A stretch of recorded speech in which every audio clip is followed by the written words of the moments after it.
রাজশাহী জেলা ও বিভাগীয় ভোক্তা অধিকার সংরক্ষণ অধিদপ্তরের সাথে নিয়ে বাজার মনিটরিং করেছে শিক্ষার্থীরা।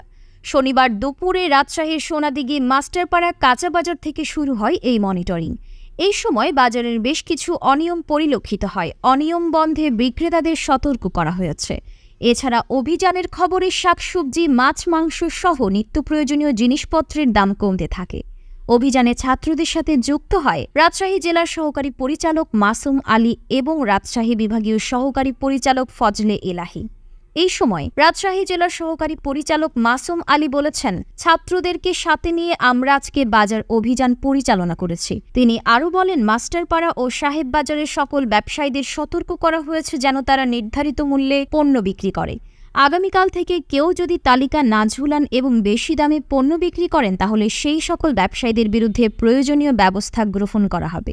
শিক্ষার্থীরা জানায়, আজকে বাজার তদারকির মূল উদ্দেশ্য ছিল বিক্রেতারা যাতে ক্রেতাদের কাছ থেকে অধিক মুনাফা নিতে না পারে সেই জন্য ক্রেতা বিক্রেতাকে সচেতন করা।